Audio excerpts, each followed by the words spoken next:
ခလေးလေးကျွန်တော်စေကန်းလာတဲ့ခလေးလေးကနည်းနည်းပဲရှိသေးတယ်အဲ့တော့သူ့စိုးဝါကိုကျွန်တော်လက်သားမဲ့ထုတ်လို့ဝင်တယ်အဲ့ဒါနဲ့ကလော်ထုတ်ရတယ်အိမ်သာသွားရင်ထိုင်ပြီးသွားရင်တိတ်အဆင်မပြေဘူးဗျအဲ့ဒါဝန်းပူချုပ်တယ်တကယ်တော့ဝန်းချုပ်တယ်ဆိုတာဘယ်လိုလုပ်တတ်မှတ်မလဲတပတ်တွင်းမှာနောက်ဖေး3ချိန်ထက်နေပြီးသွားရင်ဝန်းချုပ်တယ်လို့ကျွန်တော်စေပညာမှာတတ်မှတ်ပါတယ်နောက်ပြီးတော့ဝန်းသွားရခက်နေမယ်နော်ညှစ်ထုတ်ရမယ်ပြီးတော့ဝန်းသွားတာမစင်ပေါ့မကုံပေါ့မကုံတယ်လို့ခံစားရမယ်နောက်ပြီးတော့လက်ညှိုးအကူနဲ့မှသွားနိုင်တဲ့လူအဲ့လိုဆိုရင်အဲ့ဒါဝန်းချုပ်တယ်လို့ကျွန်တော်သတ်မှတ်ပါတယ်လူကြီးတွေမှာအဖြစ်များတာတော့ဘာဖြစ်တာလဲဆိုတော့ဒီဝမှာအများဆုံးတွေ့ရတာ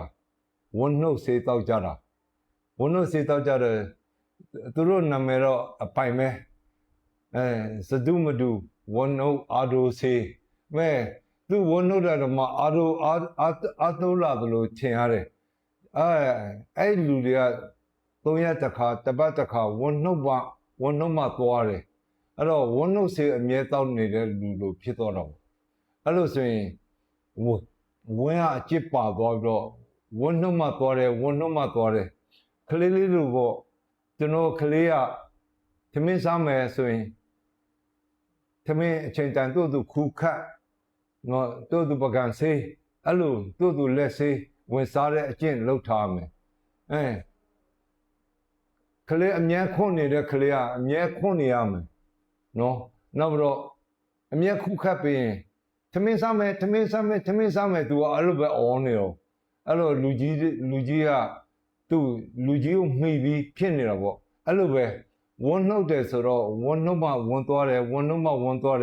သူ့အတူသွားတယ်မရှိဘူးတကယ်တော့သဘောလျောက်သူ့အတူတပတ်ကို3ချိန်အထက်သွားမှာလေဝန်းချုပ်ရင်ဘာဖြစ်လာမလဲဝန်းချုပ်ရင်ဘာဖြစ်တတ်တယ်အဲ့ဒါလဲပြဿနာပဲဗျဝန်းချုပ်ရင်လေကောင်းဖြစ်တတ်တယ်ကျွန်တော်တခါကပြောမှုပါတယ်ဝန်းချုပ်ရင်လေကောင်းဖြစ်မယ်ဝန်းချုပ်ရင်ဘယင်ကြီးနာဖြစ်မယ်လေကောင်းဆိုတာဝန်းချုပ်တော့ညှင့်နဲ့သွေးပြန်ကြောစိုးဝါမှာရှိတဲ့သွေးပြန်ကြောတွေအပြုံလိုက်ထွက်လာတာအဲ့ဒါလေကောင်းလို့ခေါ်တယ်ဗျနောက်ပြီးစမြင်းတွေကမားနေအတင်းညှစ်ထုတ်တော့ဦးနံကြီးကွဲထွက်သွားတယ်အဲ့ဒါ facial and anal လို့ခေါ်တယ်အဲ့ဒါတောက်လျှောက်ကွဲသွားတာအဲ့လိုစိုးဝါကွဲသွားတာပေါ့တကြိမ်တော့ကျွန်တော်တကယ်ဦးလေးအရင်တော့ဝန်းချူတဲ့ဟာတွေမှာအပေါက်မရှိဘူးဗျအပေါက်ကပိတ်ထားတယ်အဲ့တော့ तू ကဘာလုပ်လဲဆိုဓာတ်နဲ့ခွဲလိုက်တယ်ဓာတ်နဲ့ဖြတ်လိုက်ပြီးမှစိုးထဲထုတ်ထဲတော့မငြင်မြဖြစ်တော့ခုနလို facial လို့ပေါ့ဥမာတောက်လျှောက်အနာတွေတောက်လျှောက်ဖြစ်သွားတယ်အဲ့ဒါမျိုး facial anal လို့ခေါ်တော့နောက် fistula anal ဆိုတာဘင်ဂျီနာဆိုတာစိုးဝါမှာခွက်လေးတွေရှိတယ် clips လို့ခေါ်တော့ပေါ့အဲ့တော့ clips တွေမှာပိုးတင်တော့ပိုးကတခါတည်းဒါစိုးလန်းရဲ့ပတ်လေပေါ့နိုင်နဲ့ကျင်7နိုင်မှာတစ်ချောင်း2နိုင်မှာတစ်ချောင်း4နိုင်မှာတစ်ချောင်းအဲ့လိုမျိုးနောက်9နိုင်မှာတစ်ချောင်းစိုးပတ်လေမှာအနာလေးတွေဖြစ်တာအဲ့အနာလေးတွေကပြည်လို့တက်လာရင်အရမ်းနာတယ်အဲ့လိုစိတ်ကန်းလာပြန်သိတယ်ဗျသူတို့တချမ်းဆောင်ထိုင်နေတယ်သူတို့ပောက်သွားရင်တော့အနာသက်သာတော့ဒါပေမဲ့ထမိန်တွေပစိုးတွေမှာစိုးဝါမှာတဆူဆူဖြစ်နေအဲ့ဒီ3ခုနဲ့ပဲရွာလေတာဗျအဲ့တော့နောက်ပြီးတော့ကြာရင်တော့ဝန်းချုပ်တာများတော့ကင်ဆာဖြစ်လွယ်တယ်လေအဲ့တော့ဝန်းတလုံးကောင်းရင်ခေါင်းမခဲဆိုတာလိုပဲဝန်းကောင်းအောင်ကြိုးစားကြပါအဲ့တော့ဝန်းချုပ်တာဘယ်လိုလုပ်မလဲအဓိကကြတာတော့ရေများတောက်ဖို့ပါပဲအခုလိုနေရာဒီမှာရေမငတ်လဲရေတငုံတောက်ရမယ်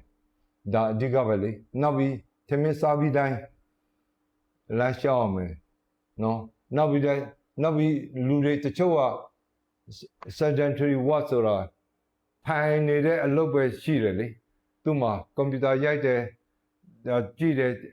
တချင်လုံးစင်းအင်းထိုင်လုံးနေရတော့အဲ့တော့လှုပ်ရှားမှုမရှိတဲ့အတွက်ဦးကအစာစားပြီးတာနဲ့အဲ့လိုထိုင်နေတဲ့အတွက်နှမအစာစားပြီးအိတ်လိုက်တဲ့အတွက်ဦးမလှုပ်တဲ့အတွက်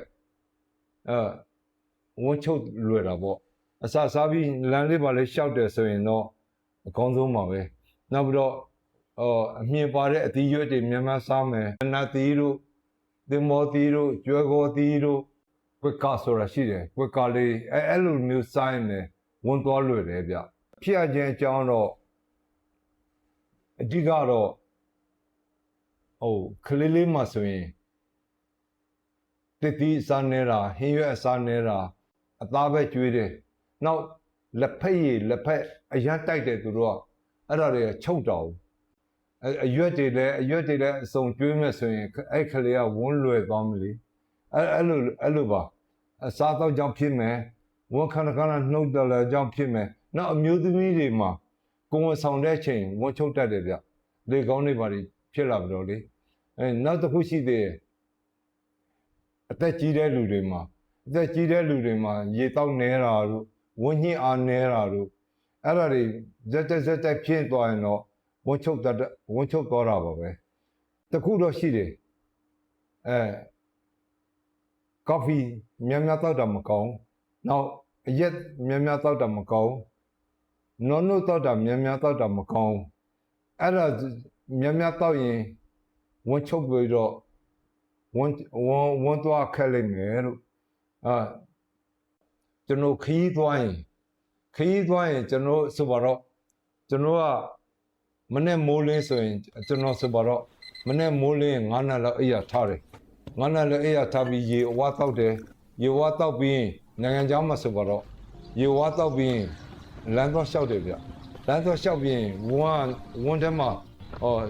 မစင်နေရှိနေ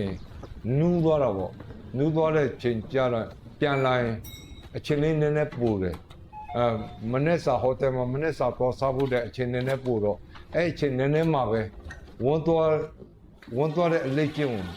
င့်ထားတယ်ဗျအဲ့တော့ပြန်လာတဲ့ချိန်ဝန်းသွားတယ်ရေချိုးပြီး breakfast တော့စားတယ် breakfast စားပြီးနေကျွန်တော် seminar တွေညီလာခံတွေတော့တက်တာပေါ့ဒါကြောင့်ခီးသွားရင်အဲ့လိုအကျင့်လုပ်ထားမယ်လို့တကယ်တော့အဲ့လိုအကျင့်လုပ်မထားရင်ခီးသွားမှခမရဝန်သွားခြင်းလဲဆိုဒုက္ခပဲဘယ်နေရာသွားမလဲတချင်တော့ကျွန်တော်တကယ်ကိုပိုက်နဲ့ဘန်ကောက်မှာဆေးဆိုင်သွားပွဲဆေးဆိုင်သွားမှမနေ့ဆိုပြီးဝန်သွားခြင်းလဲဆိုတော့ဒုက္ခပဲအဲ့မှာအိမ်သာလည်းမရှိဘူးအဲ့တော့အဲ့နောက်မှကြည့်တော့ကွေးတယောက်ဆိုင်မရှိတယ်ကွေးတယောက်ဆိုင်မှာပစီလေးဘွယ်တောက်ပြီးတော့အိမ်သာဝင်သွားတယ်တကယ်တော့ခရီးသွားရင်ဝန်သွားခြင်းတော့အတင်းချုပ်ထားတာဘူးမသွားသေးဘူးဆိုပြီးတော့မသွားသင့်သေးလို့ပေါ့ကာစီနဲ့အချိန်ညီလာခံတက်နေတဲ့အချိန်ဆိုမသွားသင့်သေးတဲ့အချိန်အတင်းညှစ်ထားတော့စုံမှာ internet sprinter external sprinter ဆိုတာရှိရလေအဲ့ sprinter အတင်းညှစ်ထားတော့ဝန်းချုပ်သွားတာအဲ့ဒါလဲခီးသွားရင်လည်းဝန်းချုပ်တတ်တယ်လို့အိမ်သာသွားရင်တောထဲသွားရင်တောထိုင်ပေါ့နော်တောထိုင်ဆိုရင်ဒီလိုပဲအဆင်ပြေတဲ့နေရာသွားတော့အဲ့တော့ထိုင်ပြီးသွားရင်တိတ်အဆင်မပြေဘူးဗျအဲ့တော့ကျွန်တော်ထိုင်နေကြ squatting plate ပေါ့ဘယ်လိုပြောမလဲဘူထိုင်မဟုတ်ဘဲနဲ့ squatting plate ဆိုရိုးခြေစုံထိုင်ရတဲ့ခုံပေါ့ခြေစုံထိုင်ရတဲ့ခုံမှာဆိုရင်တဲ့ဘိုက်ကိုဒူးနဲ့ပေါင်နဲ့ညှစ်လိုက်တဲ့အတွက်ဝန်းသွားပူလွယ်တော့ပေါ့ကျမ်းပြင်မှာတောထိုင်သွားလဲဆိုရင်တော့သွားခက်တယ်တဲ့squatting plate ဆိုစောင်းကြောင်ထိုင်တဲ့အိမ်သာခွက်မှာဆိုရင်တော့နည်းနည်းပူကောင်းလာတာပေါ့ဘိုးထိုင်ဆိုရင်တော့အကောင်းဆုံးပဲတဲ့ဘိုးထိုင်ဆိုတော့ကျွန်တော်ဒီလိုခုံမဲ့ squatting plate ဆိုလေအဲ့ဒါတော့မှနည်းနည်းကုန်းလိုက်ရင် ဝန်းတော့တာပိုလွယ်တယ်လို့ကျွန်တော်ဆရာကြီး GI ဦးသိန်းမြင့်ကဆိုထားပါတယ်အဲ့တော့ဘူထိုင်နဲ့သွားပြီးတော့နည်းနည်းအဲ့လိုလက်ဒူးကိုလက်နဲ့ဖက်ထားရင်ဝန်းတော့ပိုလွယ်မယ်တဲ့ကို့ဖုန်းပဲကိုကြည့်မနေနဲ့တဲ့နော်